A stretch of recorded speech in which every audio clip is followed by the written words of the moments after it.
Well, welcome, Michael, and you're Mike Coyle with the Continental Refrigerator Company. Confirming that's my name, Mark. Yes. By the way, I was Thank taken you. off the street here. Hey, Mike, is it Mike Coyle? Yeah, you want to come in here and do a podcast?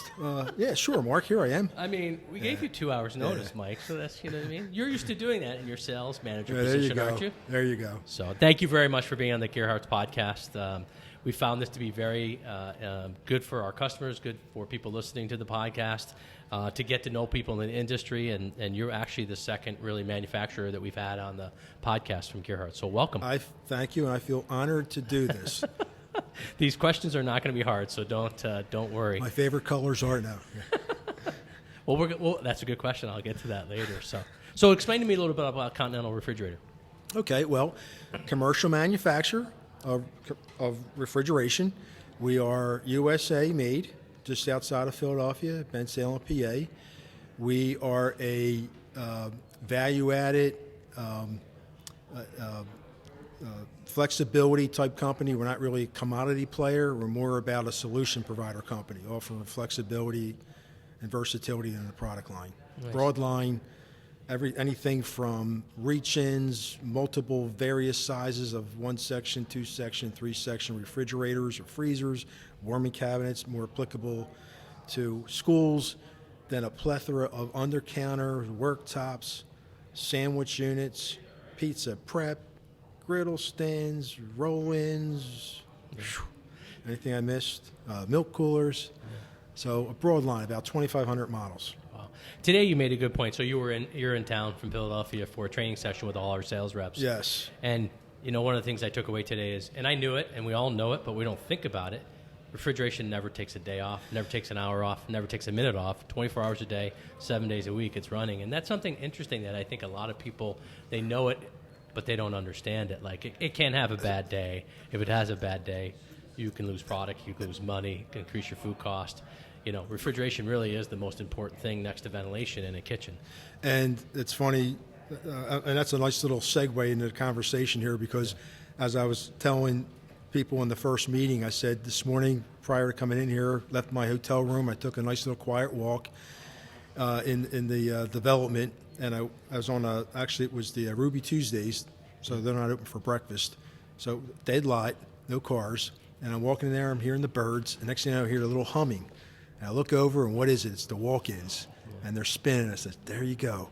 I said, you know, you got the birds chirping, and then what's working 24 hours, 7 days a week is the refrigeration.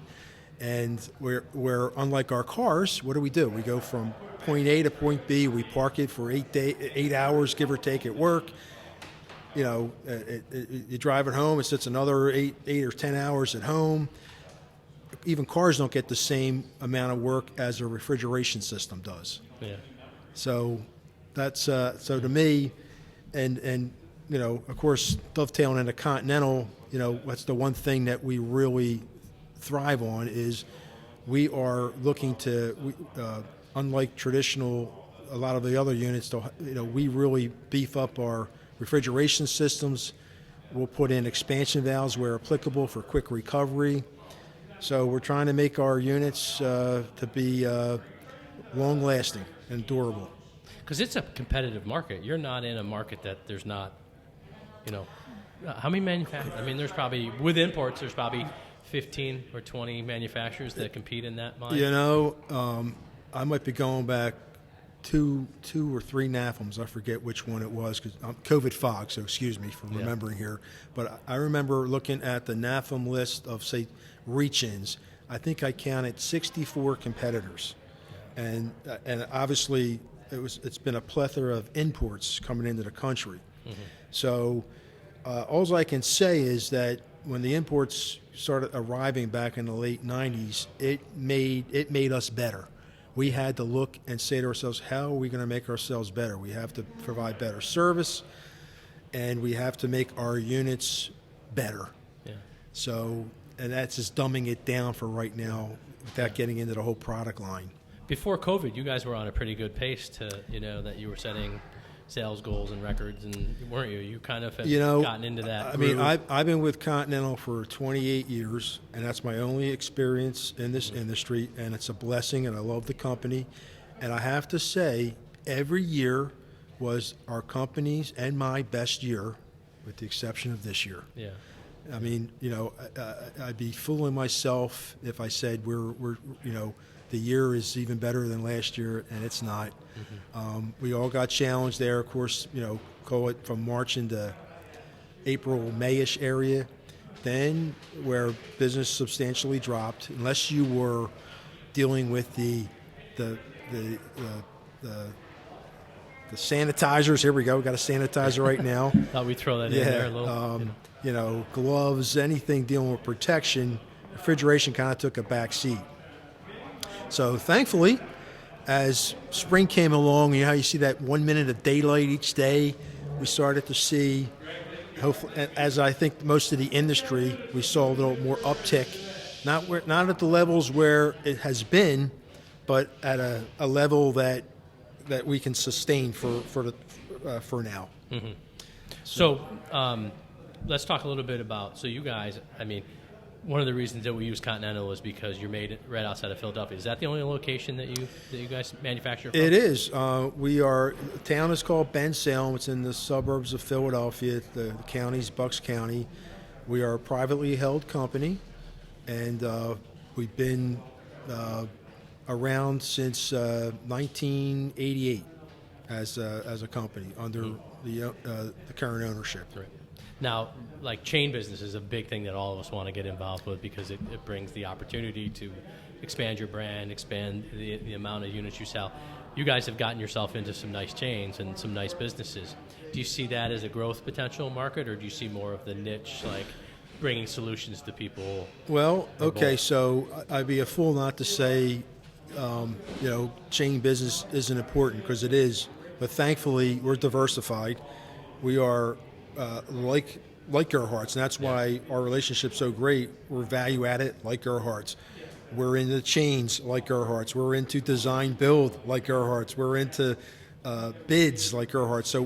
So a big emphasis of us is because of we're selling value added features and versatility.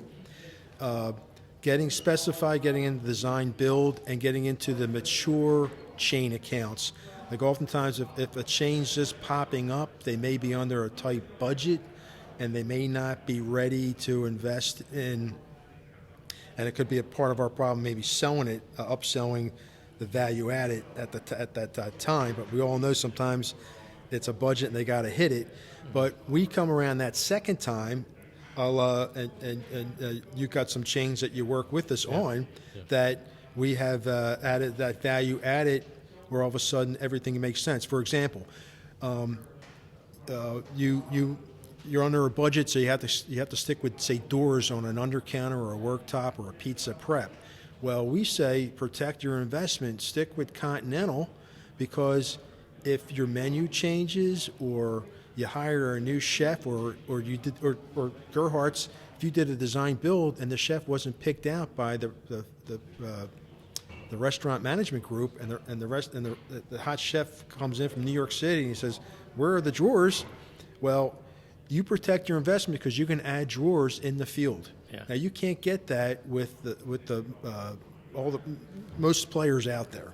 That's a good point about the chains, because you and I have talked. Simple Greek was one that in the beginning just had to try to get by with what they could. And then we brought you guys in once they got a little bit more established, and we literally have been there every store from on, and they have no issues.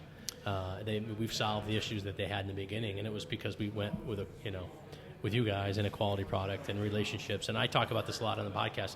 Relationships are important, so it's nice to be able to call and say, "Mike, here's the issue, here's the problem, what can you do?"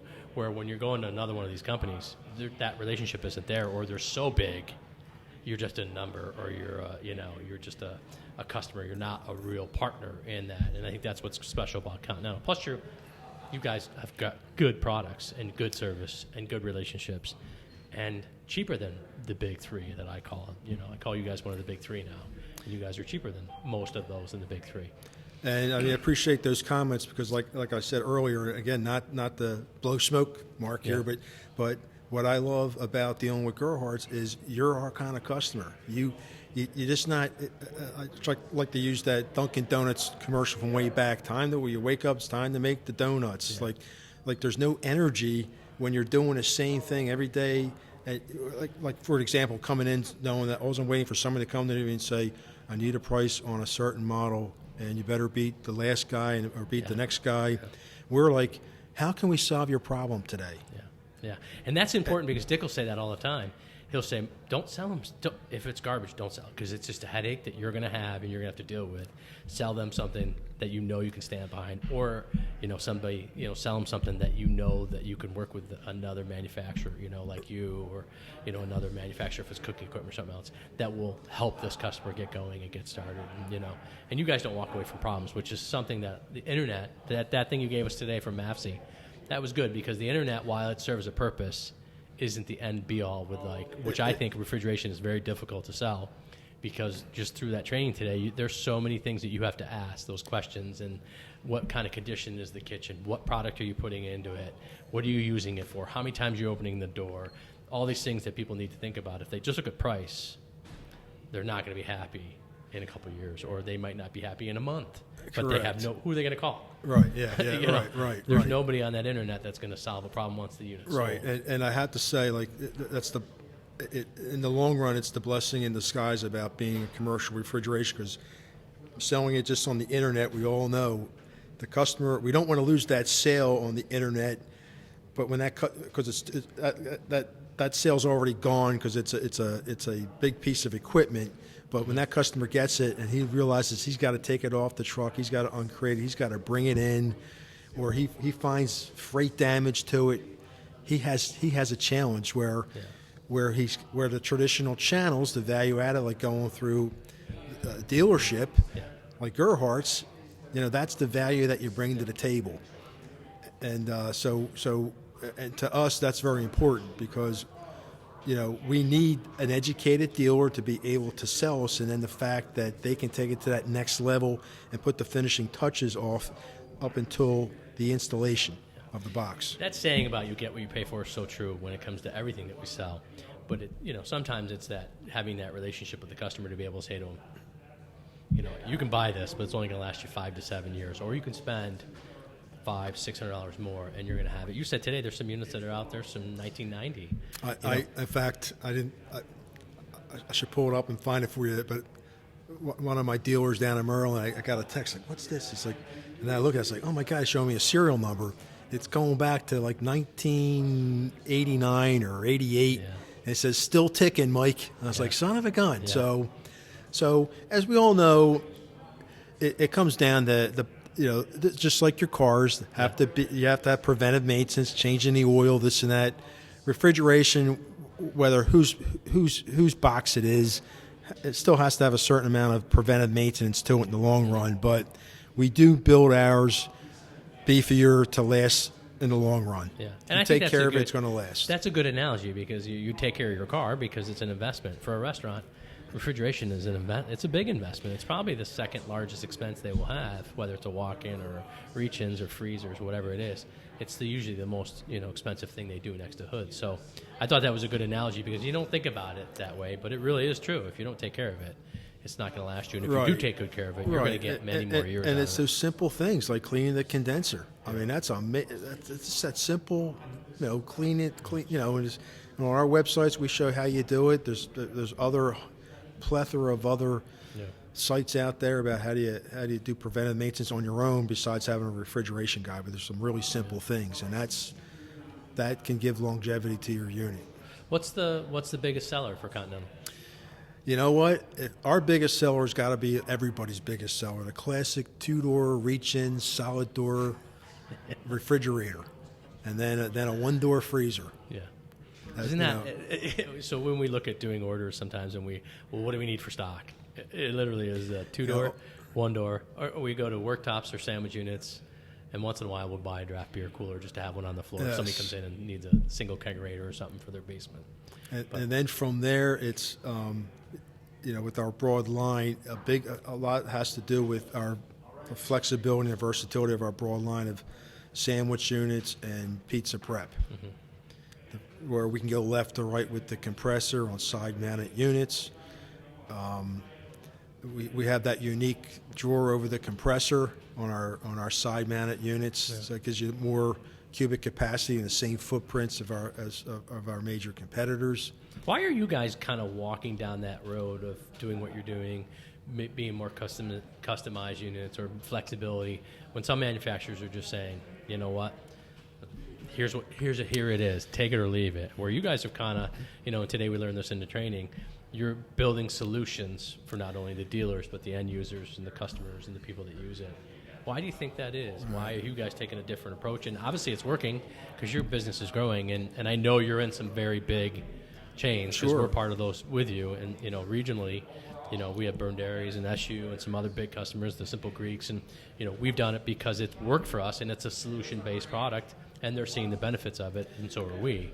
Why do you think that? So I guess having a little fun with this. I mean, you see my gray hair. You can't teach an old dog new tricks, maybe, but back when I started back in 1992, you didn't have the imports, and so we were all vying for, stocking dealers with our product line, but the imports actually made us better as a company because it forced us to say, you know what, we can't compete on a price point. How do we make ourselves better? So we had to start looking at how we can offer solutions to our products. Like I said, left or right with the compressors, some odd things like under counters, making them functional, actually front breathing, door to drawers, interchange them in the field. We said, let's go after if the market's as far as I can take it, and most of it is price point. We're going after this segment of the market that is the mature marketplace, the ones that says, okay, we made it. We're now, we're looking at our product line. Where can we tackle some of our problems? We're going after that marketplace. So I guess it's kind of like saying, okay, you know what? If everybody else, most of them want to be out here chasing, a commodity, we rather say, let's wake up and say, how can we provide a solution today? Yeah. We like the fact that we can put the energy and the innovativeness into finding solutions. I don't know if I answered it as where you wanted me to on that one, but no, you mentioned it today in the training that's the exciting part of the business, finding those solutions for those customers. You said energy, so Energy Star is a big thing now. We're very excited about being an Energy Star dealer, and we really promote it. I mean, we have a sheet in there that there's one piece of equipment that if you buy it on the lifespan of it, it's a $30,000 savings over a normal unit. I mean, refrigeration isn't that big, but it's still that instant rebate. How did you guys get involved in that? Well, okay, so first off, here's a nice plug for us. We were Energy Star Partner of the Year in 2020. Now, we were hoping to make that little splash at the NRA show, but unfortunately, like all the other shows, it was nixed. But we have maybe one of the broadest lines of Energy Star products that are out there, and which again goes in line with what we all offer is solutions to where in some marketplaces they give certain utilities give rebates. Yeah. So it's a thin line where you have to cross, where sometimes I think there's two buttons, one to say I'm NSF and one saying I'm saving energy. But thankfully, we're able to do Energy Star and meet NSF and offer value-added features in our boxes to without compromising ourselves on Energy Star. Yeah. For us, it's an absolute win-win for our customers because they're going to save money. The unit is usually a better quality unit, and it's cheaper than normally the other two big competitors in your field. And then it saves on energy cost, and they get an instant rebate. I just did a quote for a customer, and it was $200 for the two-door unit, and that's instant. So, and then they save energy cost. I mean, for me, I think it's something that our customers appreciate. I think the Carrier Dome, we just did a renovation in there, and thank you. You're welcome. Well, appreciate the business that you gave us. You're welcome. That was a great project, but they're looking at it and saying, "Well, we were getting that. We wanted that unit anyways." And I'm like, "Well, that's great because you're getting a rebate." But they see that's a customer that's mature and sees it, but also looks at it from a maintenance standpoint, that it's easier to work on. We can take customers down to the factory, and I know you've offered before, and we've tried to get down there. It's just hard. And you know what? When the COVID fog breaks, we both know that opportunity is still there. About 4.5 hours to our factory from here, but also on Energy Star, this is a good thing to bring up because you may say, hey, where's the Energy Star on your sandwich unit or your pizza prep or your low boy griddle stands? The reason being is there is no category under Energy Star for open top sandwich units, pizza prep, or griddle stands. And you say, why? The reasoning is they could not establish a energy point because the open tops and the drawer units are take so much abuse, or so it's kind of like right. So it's kind of like how much to save energy are you going to underperform what you need to get to keep the open tops and the drawer units functioning? But they're working on that. Yeah. So, but making you aware of that, this is a little teaching moment. To me, it's such a great thing because we're saving energy, we're reducing our carbon footprint, we're saving the customer money, and we're giving them a good product. I mean, it truly is just, to me, if they can afford it. It is. And we listen to the customer. We understand there's some customers that just can't afford it, but we want them to know, hey, listen, this unit's only got 1 year parts and labor, 3 year on the compressor, and you guys are 3 year parts and labor and 7 years on the compressor, depending on which line it is. I mean, to me, it's educating, just like you're trying to do with us. Right. We're trying to take that education and teach our customers. And here's the other thing. Energy Star, it is not something we have to participate in. So, and quite honestly, most manufacturers are participating in Energy Star because it makes sense, right? Yeah. But making you aware it's not something we had to do. But Energy Star, they made us better. Yeah. So they forced us to look at our product and say, how can we make the world a better place? Yeah. And thankfully, we've been able to do it. Yeah, because think about it. You said it earlier. It's on 24 hours a day. I mean, I know some restaurants, their utility bill's more than their rent. Right. You know, so, I mean, and especially in today's age when the dining rooms are only 50% full or they're doing takeout, you know, we're working with a local chain that literally is trying to sit there and say, should I get rid of the dining area and go to completely takeout or, you know, some type of thing. So there is some customers that are really looking at this from the COVID standpoint and saying, what do we do? Have you guys had to redo anything at the factory because of? Well, okay, so obviously we have, you know, my office is at the factory, and obviously the factory has factory workers. So we're doing everything. Excuse me. Yeah. Everything at the factory to meet all the guidelines. So, you know, we like me, every day I go in, first thing, get my temperature checked, and the factory line, and people out on the line wearing masks. And then at the factory, so we did. So certain cells where workers had to work closer together, we had to separate them. And I can't put specifics on it because I'm not there every day, but it may have slowed us down a little bit in some areas on production, but overall it hasn't really impacted us on making things, but we obviously have to be aware of safety. How about the supply chain? Any interruptions in the supply chain?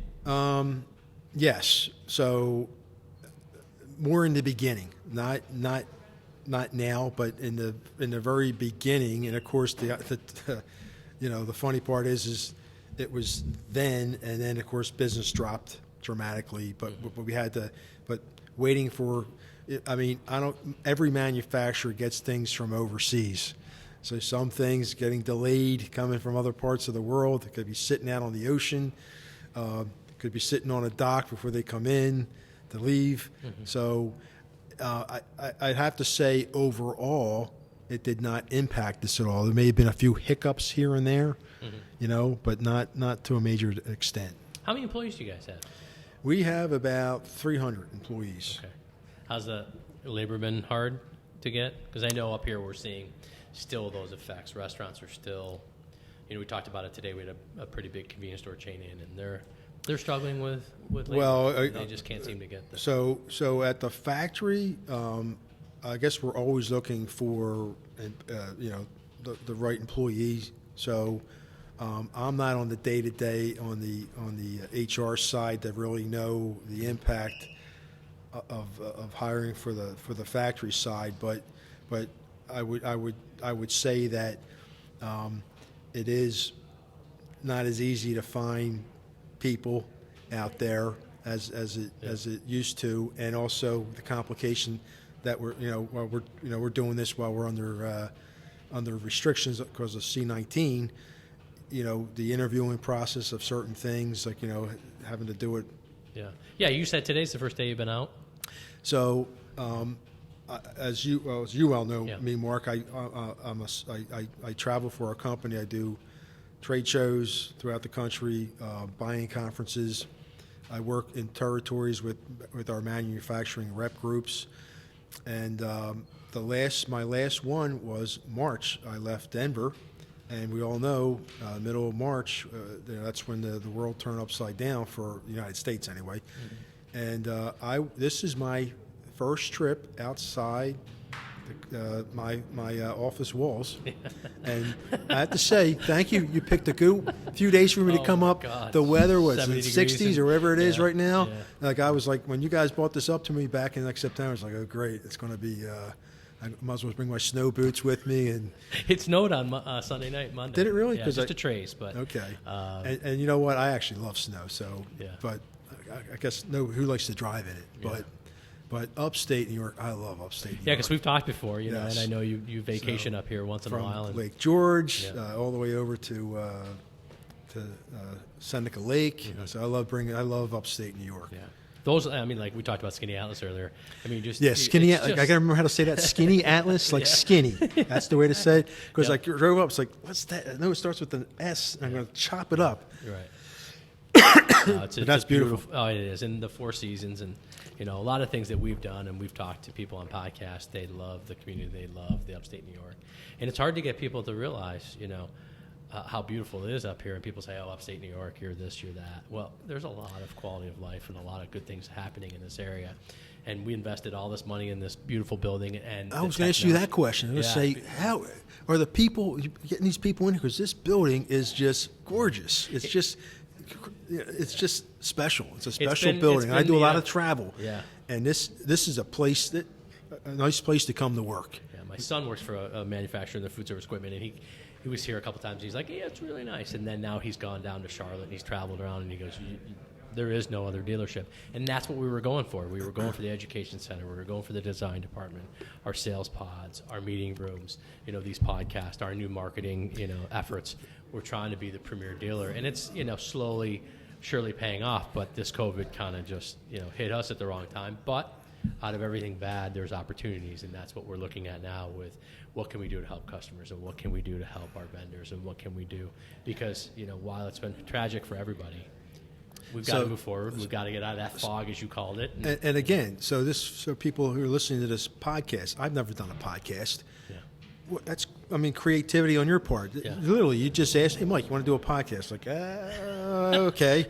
Literally, I know. Yeah. You don't prepare. So what I like is, and I took a walk with Scotty without getting into it. Show me some of your plans down the road. It's like, so the passion that from Scott on down to yourself and all the workers, you see it when you come in this building, and you see the energy, and this place helps. Helps with that energy. Yeah, and it's one of those things. Like, I work for Compass Group, and I had a boss who says, if you don't love helping people, get out, because it's about helping people. We're in the hospitality with solutions. industry, no doubt. Real partners, real solutions, real designs. Really, we're a partner. We want to see you succeed, because if you succeed, we succeed. We were listening to a seminar on it, and if you help a customer, you earn them for life. If you sell a customer, you haven't earned anything. You need to help a customer, and that's really been our theory: is what can we do to help you? And that goes back to Dick. Dick was like, don't sell them something they don't need. I'd rather say no than say yes to something that they're not going to be happy with. And you guys do the same thing. You're going to come out and say to me, Mark, that's not going to work, or try this, do this, and that's what I think more. Because it's long term. It's a long term part. It's like who are we kidding if we're just going to try and offer something and like a hit and run tactic? It's just not going to work. No, and that's why we feel like the internet. We are a much in better position because we have that relationship. We can show them, we can bring them into the test kitchen. Like this morning, you were in there and you saw the activity. There was a customer in there looking at 3 different pieces of equipment, in that design department and in that consultation, and they've been here 3 or 4 times. Now we're getting to the point where they're like, okay, this is what we're going to do. Here's what we want to do. But we would have never had that, didn't we, if we didn't have the test kitchen, we didn't have a relationship with all the vendors who have given us that equipment to showcase to all our customers. I think it's important. I think it is. A relationship, I know I say it a lot on this podcast, but relationships are the most important part of this business. Nope, I would agree 100%, and that's we drill that into our workers as well. Brian Kelly, our president, the number one thing he says is take care of the customer. Yeah. So that is the number one thing. It's sometimes we can stray a little bit with your thinking and say, whoa, wait a minute, bring it back in. It's all about taking care of the customer. What's 2021 look like? Good question, Mark. Yeah. First off, we don't even know who our president is during this podcast, right? So, it hasn't changed yet, yes, but yes. It's getting closer. So with Continental, I mean, we've got, excuse me, as far as product goes, as you may recall, we once did remote models. So you're one of the first ones to hear this, but we're going to be soon coming back out with remote models that from the solid door, reach in, roll in, refrigerator, freezers, and from innovative products, it's early, but we are the footprints are getting smaller out there in restaurants. So we're looking at some products that, without giving away secrets just yet, is we're looking for making some models that have smaller footprints to them. I think that's a good idea because I think that's where the market's, as square footage gets more expensive and things happen, I think it's, everybody's got to shrink their footprint. Right. Everybody we're dealing with wants to shrink their footprint some way or another. And that's interesting because during COVID, I thought that was the time for people to go back into research and development. Spend the, because when you're busy and you're cranking things out, you don't have time to do that. Correct. And there was a company that built a new tilt skillet, and we were like, that is the coolest thing that's come out in the industry in a long time. So we're hoping to see more of that because that's exciting to tell your customers, come on in and look at this, or come in and see this, and show them a remote unit. Because everybody walked away from remote a few years ago. Right. Everybody kind of was like, no, well, we're not doing it anymore. It got a little complicated without getting DOE and unsettlement with refrigerants. Yeah. You'd have to do it once only to do it again, and it Yeah. costs money. Yeah. So now that the dust is settling on you can't use hydrocarbons in remotes. Mm-hmm. But now that they're establishing some of the other refrigerants that are acceptable, now we can go into looking at remotes. And that has turned out to be hard on you guys, but a good thing, another good thing in the long run. I mean, again, I agree. I mean, it's making the world a better place. Yeah. We can all get what's the word I'm looking for? Being comfortable in our comfort zone. Like, hey, we've been using these refrigerants now for the longest time and doing it this way. Let's keep it that way. But along comes like, hey, guess what? A few more challenges now to make the world a better place. So I'm just happy that we met the challenge. Yeah, we haven't seen it as much. We saw it in the beginning when they changed refrigerants. We saw a little hiccup there, and that went away. Where we're seeing it now is more in walk-ins with this technology and these smart VAPs and all these, they're wireless and they're tied into a modem. And literally the last 3 I've had, we've had little issues, and it's more on not the refrigeration side, but it's on the technical data with the Wi-Fi and these smart VAPs, and they're reading, and it's been a little frustrating because you're in an environment that's cold or freezer, and it's tough to make components that hold up to that, and that's been the only hiccup. But on your side, there was just that couple months when it first came out that we had a couple minor hiccups, but you guys got through that, and everybody got through that pretty quickly. So. Yeah, a good part of ours, and I think if the industry's honest on my competitors, like the electronic controls, the challenges of the electronic controls, but the dust has settled on that matter, and so we're thankful for that. Good. Well, I really appreciate you because, again, our listeners, if you like this podcast, please like us and tell your friends all about the Gerharz podcast. But I literally gave Mike maybe an hour's notice, and I really appreciate How you coming could I on. resist, Mark? You're good people. And I thank you for your business, and for those out there in podcast land, for those that have given us that opportunity with our boxes through Gerharz, thank you. Yeah, appreciate it. Thanks, Mike. Thank you.